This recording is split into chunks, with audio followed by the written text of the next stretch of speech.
কয়েকদিন আগে সামাজিক যোগাযোগ মাধ্যমে ঘোষণা দিয়ে পাকিস্তানি তারকা শাহিন আফ্রিদিকে নিজেদের ডেরায় আনার ঘোষণা দিয়েছিলেন ফরচুন বরিশাল।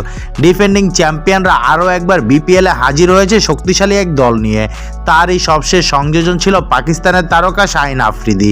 টি-20 ক্রিকেটে সময়ের অন্যতম সেরা এই বোলারের ব্যাপারে এবার নতুন করে সুখবর দিলেন ফরচুন বরিশালের মালিক মিজানুর রহমান। তিনি জানিয়েছেন আগামী 27 তারিখে বিপিএল খেলতে বাংলাদেশে পা রাখবেন শাহিন আফ্রিদি। সেদিন তার ফরচুন বরিশালের সঙ্গে যোগ দেওয়ার কথা রয়েছে। ঠিক কতদিনের জন্য আসছে শাহিন আফ্রিদি, এমন প্রশ্নের উত্তরে মিজানুর রহমান জানান, শুরুর দিকে 5 থেকে 7টি ম্যাচ খেলবে ওয়ানডে র্যাঙ্কিংয়ে দ্বিতীয় স্থানে থাকাই পেসার, যার অর্থ বিপিএলে ঢাকা পর্বের পর সিলেট পর্বেও কিছু ম্যাচে দেখা যেতে পারে পাকিস্তানের এই স্পিড স্টারকে।